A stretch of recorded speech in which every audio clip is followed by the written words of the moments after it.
Hi, welcome to competitive cracker. അപ്പോൾ degree mains എക്സാമിന് തയ്യാറെടുത്തുകൊണ്ടിരിക്കുന്നവർ എത്രയും പെട്ടെന്ന് എന്ത് ചെയ്യുക, നമ്മുടെ ലോങ് ബാച്ചിലേക്ക് ജോയിൻ ചെയ്യുക. നമ്മുടെ സിംപ്ലിഫൈഡ് ആയിട്ടുള്ള നോട്ട്സും പ്രീവിയസ് ഇയർ ക്വസ്റ്റ്യൻ പേപ്പേഴ്സും അതുപോലെ തന്നെ MCQs മോഡൽ എക്സാംസും ഒക്കെ ഇവിടെ റെഡിയാണ്. അപ്പോൾ എത്രയും പെട്ടെന്ന് സ്റ്റാർട്ട് ചെയ്യുക. പ്രിപ്പറേഷൻ സിസ്റ്റമാറ്റിക് ആയിട്ട് മുന്നോട്ട് പോകുക. അപ്പോൾ ഇതുവരെ അഡ്മിഷൻ എടുത്തിട്ടില്ലാത്തവർ, യൂണിവേഴ്സിറ്റി അസിസ്റ്റൻറ്റ് ലക്ഷ്യം വെച്ച് പഠിക്കുന്നവർ നമ്മുടെ ബാച്ചിലേക്ക് എത്രയും പെട്ടെന്ന് ജോയിൻ ചെയ്യുക. അതിൽ ഈ കാണുന്ന കോൺടാക്ട് നമ്പറിൽ വിളിച്ച് കൂടുതൽ വിവരങ്ങൾ അന്വേഷിക്കുക. എത്രയും പെട്ടെന്ന് അഡ്മിഷൻ എടുക്കുക. അപ്പോൾ നമ്മുടെ എക്സാമിൻ്റെ ഡിഗ്രി മെയിൻസ് എക്സാമിൽ ഏറ്റവും ഇമ്പോർട്ടൻ്റ് ആയിട്ടുള്ള, എന്നാൽ നന്നായിട്ട് കൃത്യമായിട്ട് ലോജിക് ബേസ്ഡ് പ്രാക്ടിക്കലായിട്ടൊക്കെ കാര്യങ്ങളൊക്കെ മനസ്സിലാക്കി പഠിച്ചു കഴിഞ്ഞാൽ ഏറ്റവും നന്നായിട്ട് സ്കോർ ചെയ്യാൻ പറ്റുന്ന, അതായത് ഫുൾ മാർക്കും സ്കോർ ചെയ്യാൻ പറ്റുന്ന ഒരു ടോപ്പിക്കാണ് എക്കണോമിക്സുമായി ബന്ധപ്പെട്ടിട്ടുള്ള ടോപ്പിക്സ്. പക്ഷേ അതുമായി ബന്ധപ്പെട്ട് നമുക്ക് ചിലപ്പോൾ ചില കൺഫ്യൂഷൻസ് ഉണ്ടാകാം, അല്ല ഇതാണോ അതാണോ കറക്റ്റ് എന്നുള്ള കുറേ കൺഫ്യൂസിങ് ഫാക്റ്റ് ഉണ്ടാവും. അപ്പം അതുമായി ബന്ധപ്പെട്ട ഫിനാൻഷ്യൽ, അതായത് നമുക്ക് എക്കണോമിക്സുമായി ബന്ധപ്പെട്ട, അതായത് കൃത്യമായി ലോജിക്കലി പഠിച്ചു കഴിഞ്ഞാൽ, പ്രാക്ടിക്കൽ ലൈഫുമായിട്ട് നമ്മുടെ ലൈഫുമായിട്ട് കണക്ട് ചെയ്ത് പഠിച്ചു കഴിഞ്ഞാൽ നന്നായിട്ട് മാർക്ക് സ്കോർ ചെയ്യാൻ പറ്റുന്ന, കൃത്യമായിട്ട് ഫുൾ മാർക്കും തന്നെ സ്കോർ ചെയ്യാൻ പറ്റുന്ന ഒരു ടോപ്പിക്കാണ് എക്കണോമിക്സുമായി ബന്ധപ്പെട്ടിട്ടുണ്ടാവുക. പക്ഷേ നമുക്ക് ചിലപ്പോൾ ചില കൺഫ്യൂഷൻസ് ഉണ്ടാവും ഇതിൽ.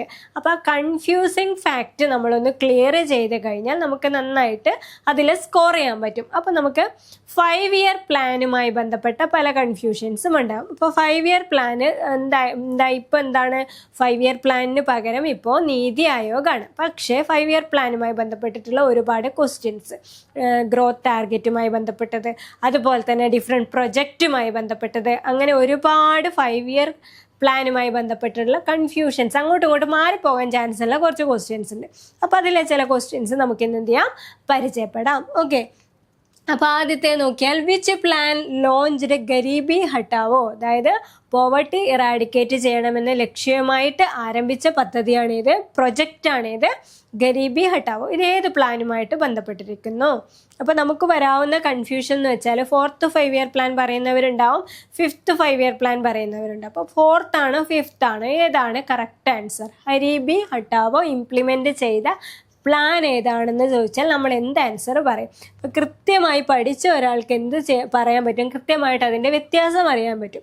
അതായത് 1971 ഇലക്ഷൻ ക്യാമ്പയിനുമായി ബന്ധപ്പെട്ട് നമ്മുടെ ഇന്ദിരാഗാന്ധി, ഇലക്ഷൻ ക്യാമ്പയിൻ, ഇന്ദിരാഗാന്ധിയുടെ ഇലക്ഷൻ ക്യാമ്പയിനുമായി ബന്ധപ്പെട്ട് ഇറക്കിയ സ്ലോഗനാണ് ഏത്? ഗരീബി ഹട്ടാവോ, അല്ലേ? പുവർ പീപ്പിളിനെ ഓടിക്കുക, അല്ലേ? അതായത് പോവർട്ടി ഇല്ലാതാക്കുക, പുവർ ആയിട്ടുള്ള ആരെയും ഇല്ലാതാക്കുക എന്നുള്ളതായിരുന്നു ഇന്ദിരാഗാന്ധിയുടെ ഇലക്ഷൻ ക്യാമ്പയിൻ എന്ന് പറയുന്നത്. അത് നടന്നത് 4th പ്ലാനിൻ്റെ സമയത്താണ്. പക്ഷേ അത് ഇംപ്ലിമെൻ്റ് ചെയ്തത്, അതായത് after the election the project implement ചെയ്ത പ്ലാൻ എന്ന് പറയുന്നത് ഏതാണ്? 5th പ്ലാനാണ്. സോ ഗരീബി ഹട്ടാവോ ഇംപ്ലിമെൻ്റ് ചെയ്ത പ്ലാൻ ഏതാണെന്ന് ചോദിച്ചാൽ എന്ത് പറയണം? 5th 5 ഇയർ പ്ലാൻ, 1974 to 1978 ആയിട്ടുള്ള 5th 5 ഇയർ പ്ലാനുമായിട്ട് ബന്ധപ്പെട്ടാണ് നമ്മൾ ആൻസർ ചെയ്യേണ്ടത്. ഗരീബി ഹട്ടാവോ ഏത് പ്ലാനിലാണെന്ന് ചോദിച്ചാൽ 5th പ്ലാൻ തന്നെയാണ് answer. Garibi Hatao 5th plan തന്നെയാണ് ആൻസർ എന്ന് പറയുന്നത്. ഓക്കെ, അപ്പോൾ 4th പ്ലാനിൻ്റെ സമയത്താണ് ആ ക്യാമ്പയിൻ നടന്നത്, ഇലക്ഷൻ ക്യാമ്പയിൻ നടന്നത്. സോ കൺഫ്യൂഷൻ വേണ്ട, ഉറപ്പിച്ച് പറയാം, 5th പ്ലാനിലാണ് ഗരീബി ഹട്ടാവോ, അതായത് പോവർട്ടി ഇറാഡിക്കേഷൻ പ്രോഗ്രാം ഇംപ്ലിമെൻ്റ് ചെയ്തത്. ഇനി അടുത്തതാണ് എപ്പോഴും ഹോളിഡേ, അല്ലേ? Holiday versus rolling. എന്താണ് ഹോളിഡേ പ്ലാൻ, എന്താണ് റോളിംഗ് പ്ലാൻ എന്നുള്ളത്? അപ്പോൾ അതുമായി ബന്ധപ്പെട്ട ഒരു ക്വസ്റ്റ്യൻ നോക്കാം.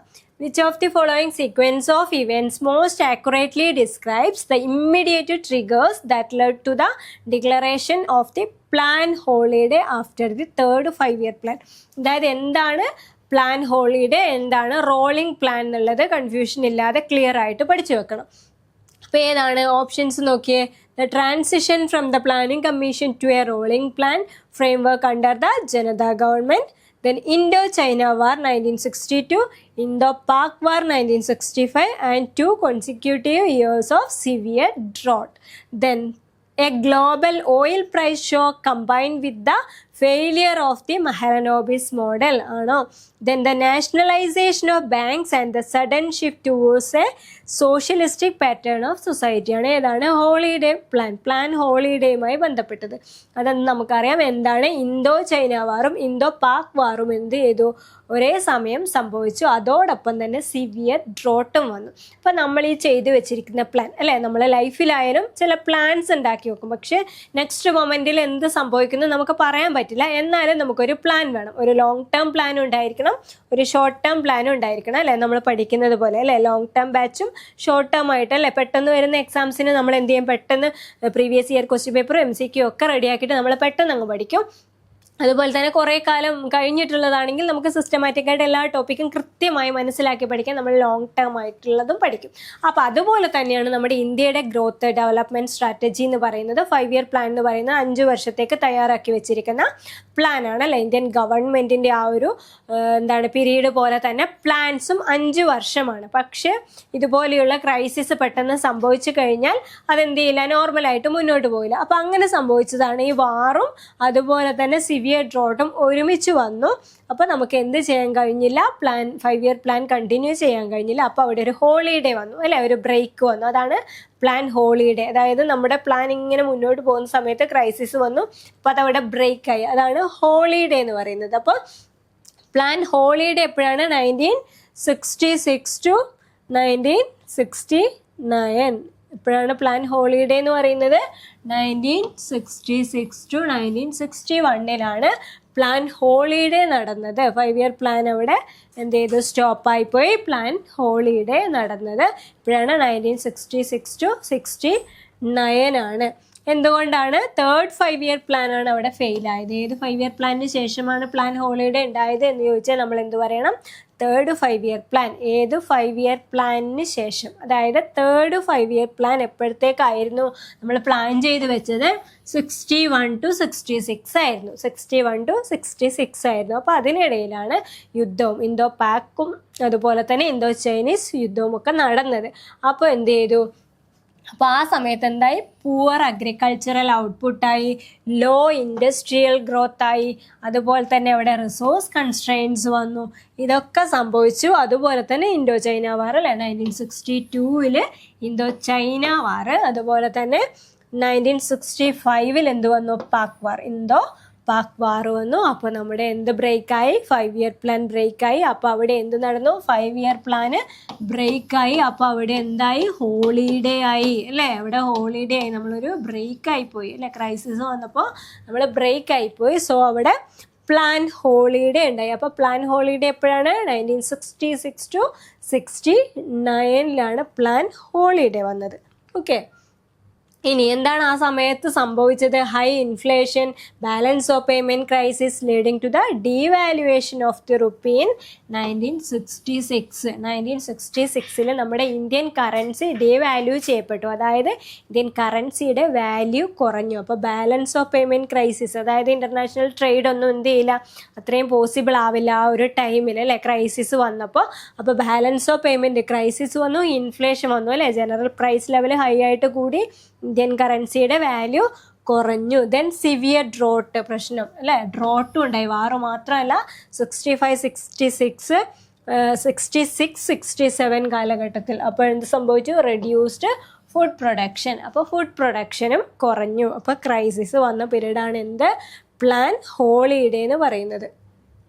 ക്രൈസിസ് വന്ന പീരീഡാണ് എന്ത്, പ്ലാൻ ഹോളിഡേ എന്ന് പറയുന്നത്. അപ്പോൾ നമുക്ക് എന്താ, ഈ 5 ഇയർ പ്ലാൻ, നമ്മുടെ പ്ലാന് ബ്രേക്കായ പിന്നെ നമ്മളവിടെ സ്റ്റക്കായിട്ട് നിൽക്കാൻ പാടില്ല അല്ലേ. നമ്മൾ മുന്നോട്ട് പോകണം. ഈ ക്രൈസിസ് ഒക്കെ മാറ്റി നമ്മളൊന്ന് സ്റ്റേബിൾ ആവണം. അപ്പോൾ മുന്നോട്ട് പോകാൻ വേണ്ടിയിട്ട് ഒരു ലോങ് പ്ലാൻ ഇനി എടുക്കാൻ പറ്റില്ല. അപ്പോൾ നമ്മൾ എന്ത് ചെയ്യണം, അതിനെ പീസാക്കണം. അപ്പോൾ എന്ത് ചെയ്തു, റീപ്ലേസ് ചെയ്തത് എങ്ങനെയാണ്, പുതിയ 5 ഇയർ പ്ലാൻ വീണ്ടും ആരംഭിക്കുന്നതിന് പകരം ഗവൺമെൻറ് ഇൻട്രൊഡ്യൂസ് ചെയ്തു. എന്ത് ഇൻട്രൊഡ്യൂസ് ചെയ്തു, ആനുവൽ പ്ലാൻസ് ഇൻട്രൊഡ്യൂസ് ചെയ്തു. വാർഷിക പദ്ധതികൾ ഇൻട്രൊഡ്യൂസ് ചെയ്തു. ആനുവൽ പ്ലാൻസ് ആണ് ഇൻട്രൊഡ്യൂസ് ചെയ്തത്. അതായത് ഈ 5 ഇയർ പ്ലാൻ ഇവിടെ ബ്രേക്ക് ആയല്ലോ. അപ്പോൾ പുതിയ 5 വർഷത്തേക്ക് പുതിയ പ്ലാൻസ് റെഡിയാക്കിയില്ല. അവിടെ ആനുവൽ പ്ലാൻസ് ആണ്, വാർഷിക പദ്ധതികളാണ് ഉണ്ടാക്കിയത്. അപ്പോൾ ഓരോ വർഷത്തിലായിട്ട് 66, 67 1, ദെൻ 67, 68 2, ദെൻ 68, 69 3, അങ്ങനെ 3 ആനുവൽ പ്ലാൻസ് തയ്യാറാക്കി. ബുദ്ധിപരമായ നീക്കം അല്ലേ, നമുക്കൊരു ബ്രേക്ക് ആവശ്യമാണ്. നമുക്കൊരു ക്രൈസിസ് വന്നു കഴിഞ്ഞാൽ അതിൽ സ്റ്റക്കായി നിൽക്കാതെ അല്ലെങ്കിൽ പുതിയ വലിയ പ്ലാൻ തയ്യാറാക്കാതെ നമുക്കൊന്ന് സ്റ്റേബിൾ ആവണം. അപ്പോൾ സ്റ്റേബിൾ ആവാൻ നമ്മൾ എന്ത് ചെയ്യുക, ആ ക്രൈസിസിൽ നിന്നൊന്ന് സ്റ്റേബിൾ ആവാൻ കുഞ്ഞു കുഞ്ഞു പ്ലാൻസ് തയ്യാറാക്കുക. അപ്പോൾ ഒരു വർഷത്തേക്കുള്ള പദ്ധതികൾ സ്റ്റാർട്ട് ചെയ്തു. അങ്ങനെ 3 ആനുവൽ പ്ലാൻസ് വന്നു. 66 to 69 വരെ പ്ലാൻ ഹോളിഡേ എന്ന് പറയുന്നത് എന്താണ്, ആനുവൽ പ്ലാൻസ് ആണ്. എന്തിലൊക്കെ ഫോക്കസ് ചെയ്തു, agriculture, price stability, then export promotion to stabilise the economy. അപ്പോൾ ലോങ് ടേം പ്ലാനിന് മുമ്പ് എന്തൊക്കെയാണ് പ്ലാൻ ചെയ്തത് നമ്മൾ പറഞ്ഞു അല്ലേ. അഗ്രികൾച്ചർ പ്രൊഡക്ഷൻ, അതായത് ഡ്രോട്ട് വന്നതുകൊണ്ട് പ്രൊഡക്ഷൻ കുറഞ്ഞു. അപ്പോൾ അഗ്രികൾച്ചറൽ പ്രൊഡക്ഷൻ നമുക്ക് ഇമ്പ്രൂവ് ചെയ്യണം. പിന്നെ ബാലൻസ് ഓഫ് പേയ്മെൻറ്റ് ക്രൈസിസും അതുപോലെ തന്നെ ഇൻഫ്ലേഷനും വന്നു. നമ്മുടെ മണി ഡിവാല്യൂ ആയിപ്പോയി. അപ്പോൾ പ്രൈസ് സ്റ്റെബിലിറ്റി നമുക്ക് ഉണ്ടാക്കിയേ പറ്റൂ. പിന്നെയോ എക്സ്പോർട്ട് പ്രൊമോഷൻ ചെയ്യണം. ഇക്കോണമീനെ മൊത്തം ബാലൻസ് ഓഫ് പേയ്മെൻ്റ് ഒക്കെ സ്റ്റേബിൾ ആവണമെങ്കിൽ എന്ത് വേണം, നമുക്ക് എക്സ്പോർട്ട് പ്രൊമോഷൻ നടത്തിയേ പറ്റൂ. അങ്ങനെ ഒരു ലോങ് ടേം പ്ലാനിങ്ങിന് മുമ്പ് ആനുവൽ പ്ലാൻസിൽ 3 ആനുവൽ പ്ലാൻസിൽ ഇമ്പോർട്ടൻസ് കൊടുത്തതാണ്. ഏതൊക്കെ, agricultural production, price stability and export promotion. Okay, ഇക്കോണമീനെ സ്റ്റെബിലൈസ് ചെയ്യാൻ വേണ്ടിയിട്ട് ഇത്രയും കാര്യങ്ങളിലാണ് ഈ 3 ആനുവൽ പ്ലാൻസിന് ഇമ്പോർട്ടൻസ് കൊടുത്തത്. സോ പ്ലാൻ ഹോളിഡേ എന്ന് പറഞ്ഞാൽ 3 ആനുവൽ പ്ലാൻസ് ആണുള്ളത്. 66 to 69 ഓർത്ത് വെക്കുക. 3 ആനുവൽ പ്ലാൻസ് ആണ് പ്ലാൻ ഹോളിഡേ എന്ന് പറയുന്നത്. അതിന് കാരണം യുദ്ധങ്ങളും അതുപോലെ തന്നെ സിവിയർ ഡ്രോട്ടുമായിരുന്നു. ഇനി അപ്പോൾ നമുക്ക് നോക്കിക്കഴിഞ്ഞാൽ എന്താണ് ഡിഫറൻസ് നോക്കാം അല്ലേ. ലോങ് ടേം 5 ഇയേഴ്സിലേക്കുള്ളതാണ് നോർമൽ റെഗുലർ ആയിട്ടുള്ള 5 ഇയർ പ്ലാൻ എന്ന് പറയുന്നത്. 5 ഇയേഴ്സിലേക്കുള്ളതാണ്. എന്നാൽ പ്ലാൻ ഹോളിഡേ 3 ഇയേഴ്സിലേക്ക് 3 ആനുവൽ പ്ലാൻസ് ആണ്, വാർഷിക പദ്ധതികളാണ് ഉണ്ടായത്. ദെൻ ഇവിടെ ഒറ്റ പ്ലാൻ അല്ലേ, ഒരു 5 വർഷത്തേക്കുള്ള ഒരൊറ്റ പ്ലാനാണ്. എന്നാൽ ഈ 3 വർഷത്തേക്ക് ഒറ്റ പ്ലാൻ അല്ല. പ്ലാൻ ഹോളിഡേ എന്ന് പറഞ്ഞാൽ ആലോചിച്ച് നോക്കാം, 3 വർഷത്തേക്ക് ഒരു ഷോർട്ട് ടേം പ്ലാൻ അല്ല ഉണ്ടാക്കിയത്. ഓരോ വർഷത്തേക്ക് അല്ലെ 3 സെപ്പറേറ്റ് ആനുവൽ പ്ലാൻസ് ആണ്. അത് ഓർമ്മിച്ച് വെക്കുക. ദെൻ നമ്മുടെ റെഗുലർ 5 ഇയർ പ്ലാനിൻ്റെ ഫോക്കസ് എന്ന് പറയുന്നത് എന്താണ്, ലോങ് ടേം ഗ്രോത്ത് ടാർഗറ്റ് ആണ്. അതായത് 5 വർഷത്തേക്കുള്ള ഒരു ഗ്രോത്ത് ടാർഗറ്റാണ് നമ്മൾ റെഡിയാക്കി വെക്കുക. എന്നാൽ ഇവിടെ ഉദ്ദേശിച്ചത് ഇത്രയേ ഉള്ളൂ. ഇവിടെ പ്ലാൻ ഹോളിഡേയിൽ ആനുവൽ പ്ലാൻസിൽ ഷോർട്ട് ടേം സ്റ്റെബിലൈസേഷൻ. കാരണം ക്രൈസിസ് വന്നല്ലോ, അപ്പം നമ്മൾ ഇക്കോണമി സ്റ്റേബിൾ ആക്കണ്ടേ. അപ്പോൾ ഷോർട്ട് ടേം സ്റ്റെബിലൈസേഷനാണ് മീൻ ചെയ്യുന്നത്. അതുപോലെ തന്നെ ഇക്കണോമിക് കോണ്ടെക്സ്റ്റിൽ നോക്കുകയാണെങ്കിൽ സ്റ്റേബിൾ ഓർ പ്ലാൻഡ് ഗ്രോത്തിനാണ് 5 ഇയർ പ്ലാൻ ഇമ്പോർട്ടൻസ് കൊടുക്കുന്നത്. എന്നാൽ ഇവിടെ പ്ലാൻ ഹോളിഡേയിൽ ആനുവൽ പ്ലാൻസിൽ ഇക്കണോമിക് ക്രൈസിസ് അല്ലേ, അതിൽ നിന്നുണ്ടായ പ്രശ്നങ്ങൾ, വാറ്, ഡ്രോട്ട്, ഇൻഫ്ലേഷൻ, ഇതിനെയൊക്കെ കറക്റ്റ് ചെയ്യണം. ദെൻ കീ പ്രയോറിറ്റീസ് എന്തിനായിരുന്നു, ബാലൻസ്ഡ് സെക്ടറൽ ഗ്രോത്തിനാണ്. 5 ഇയേഴ്സിലേക്കുള്ള പ്ലാനിന് ഇമ്പോർട്ടൻസ് കൊടുക്കുന്നത് ബാലൻസ്ഡ് സെക്ടറൽ ഗ്രോത്ത് ആണ്. എന്നാൽ പ്ലാൻ ഹോളിഡേയിൽ 3 ആനുവൽ പ്ലാൻസിൽ നമ്മൾ പറഞ്ഞു agriculture, food production, price stability, exports ആണ് ടു സ്റ്റെബിലൈസ് ദ ഇക്കോണമി. പിന്നെയോ ഫണ്ടിങ് അപ്രോച്ച് എങ്ങനെയാണ്, ലാർജ് സ്കെയിൽ ഇൻവെസ്റ്റ്മെൻ്റ് ആയിരിക്കും അല്ലേ. 5 വർഷത്തേക്ക് ഒരു long term large scale investment തന്നെയാണ് കൊടുക്കുക. എന്നാൽ ആനുവൽ പ്ലാൻസിൽ ലിമിറ്റഡ് സ്പെൻഡിങ് ആയിരിക്കും. റിസോഴ്സസ് കൺസർവേഷൻ ഉണ്ടാവും. റിസോഴ്സ് കൺസേർവ് ചെയ്തിട്ട് മാക്സിമം ലിമിറ്റഡ് സ്പെൻഡിങ് ഉണ്ടാവും. കാരണം ആ ടൈമിലെ ക്രൈസിസ് അനുസരിച്ച് നമുക്ക് അങ്ങനെ ചെയ്യാൻ പറ്റുകയുള്ളൂ. ലാർജ് സ്കെയിൽ ഇൻവെസ്റ്റ്മെൻറ്റ് ആ ടൈമിൽ പോസിബിൾ ആകണമെന്നില്ല. ഓക്കെ, ദെൻ അതിനുശേഷം നമ്മൾ 3 വർഷത്തെ ആനുവൽ പ്ലാൻസ് എടുത്തു. അതിനുശേഷം എന്തായി, ക്ലിയർ ആയി, ഇക്കോണമി കുറച്ചൊക്കെ സ്റ്റേബിളായി വന്നു. പിന്നെ എന്ത് ചെയ്യാം, നമുക്ക് നോർമൽ പ്ലാനിലേക്ക് പോകാം. അപ്പോൾ അവിടെ സ്റ്റോപ്പ് ചെയ്യുന്നില്ല. 5 year plan after the annual plans continue ചെയ്തു. അങ്ങനെ 4th 5 ഇയർ പ്ലാൻ എപ്പോൾ സ്റ്റാർട്ട് ചെയ്തു, 1969. അതായത് ഇക്കണോമി സ്റ്റേബിൾ ആയതിനു ശേഷം കണ്ടിന്യൂ ചെയ്തു. ഓക്കെ, ഇനി റോളിംഗ് പ്ലാൻ. അപ്പോൾ റോളിംഗ് പ്ലാൻ ഹോളിഡേ ക്ലിയർ ആയില്ലേ. ഇപ്പം പ്ലാൻ ഹോളിഡേ എന്ന് പറഞ്ഞാൽ ഇത്രയേ ഉള്ളൂ. ഈ ക്രൈസിസ് വന്നു, അപ്പോൾ ഒരു ബ്രേക്ക് എടുത്തു. അപ്പോൾ 3 ആനുവൽ പ്ലാൻസ്, അതാണ് plan holiday. That is clear അല്ലേ. ഒരു എക്സ്റ്റേണൽ ക്രൈസിസ് വന്നതാണ്, പൊളിറ്റിക്സുമായി ബന്ധപ്പെട്ടത് അല്ല പ്ലാൻ ഹോളിഡേ. ആനുവൽ പ്ലാൻസ് ആണ്, 3 ആനുവൽ പ്ലാൻസ് ആണ്. അത് ഇക്കോണമിയിൽ ഒരു ക്രൈസിസ്, വാറും അതുപോലെ തന്നെ സിവിയർ ഡ്രോട്ടും ഉണ്ടായപ്പോൾ, ആ ക്രൈസിസ് ഉണ്ടായപ്പോൾ സംഭവിച്ചതാണ് ആനുവൽ പ്ലാൻസ്. എന്നാൽ റോളിംഗ് പ്ലാൻ എന്ന് പറയുന്നത് തീർത്തും എന്തുമായി റിലേറ്റഡ് ആണ്, പൊളിറ്റിക്സുമായി റിലേറ്റഡ് ആണ്. അതായത് നമ്മുടെ പൊളിറ്റിയിൽ, അതായത് നമ്മുടെ ഗവൺമെൻറ്റിൻ്റെ ഒരു ഇൻസ്റ്റെബിലിറ്റി ഉണ്ടായി അല്ലേ, ഗവൺമെൻറ്റിൻ്റെ ഇൻസ്റ്റെബിലിറ്റി ഉണ്ടായി. ഏത് പീരീഡിൽ? 1978 to 1980 ആ ഒരു പീരീഡിൽ ജനതാ ഗവൺമെൻറ് ആര് ലീഡ് ചെയ്ത? മൊറാർജി ദേശായി പ്രൈം മിനിസ്റ്റർ ആയിട്ടുള്ള നമ്മുടെ ജനതാ ഗവൺമെൻറ് ടെർമിനേറ്റ് ചെയ്യപ്പെട്ടു. എന്താണ്?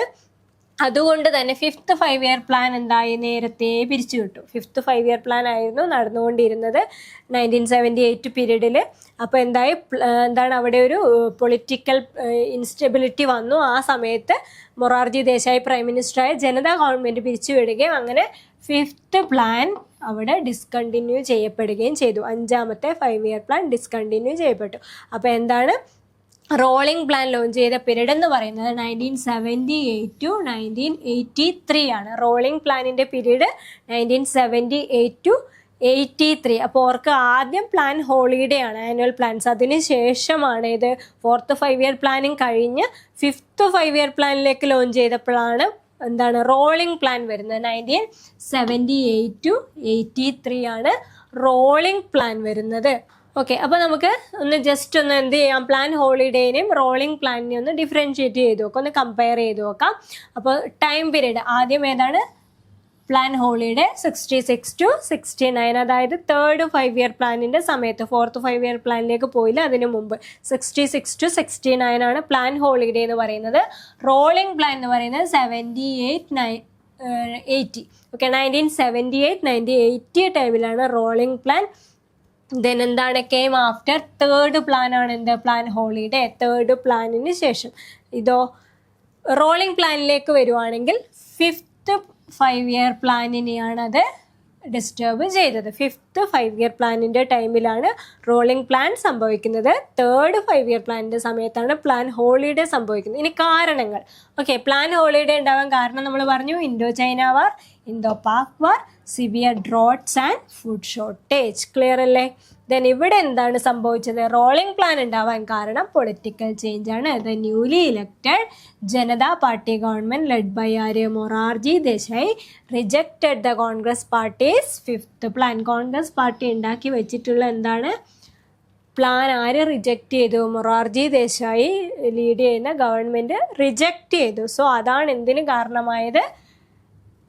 റോളിംഗ് പ്ലാനിന് കാരണമായത്. ഓക്കെ, അപ്പോൾ പൊളിറ്റിക്കൽ ഇൻസ്റ്റെബിലിറ്റി വന്നു അല്ലേ? ഇന്ദിരാഗാന്ധി വരേണ്ടടുത്തേക്ക് മൊറാർജി ദേശായി വന്നു. മൊറാർജി ദേശായി വന്നപ്പോൾ എന്ത് സംഭവിച്ചു?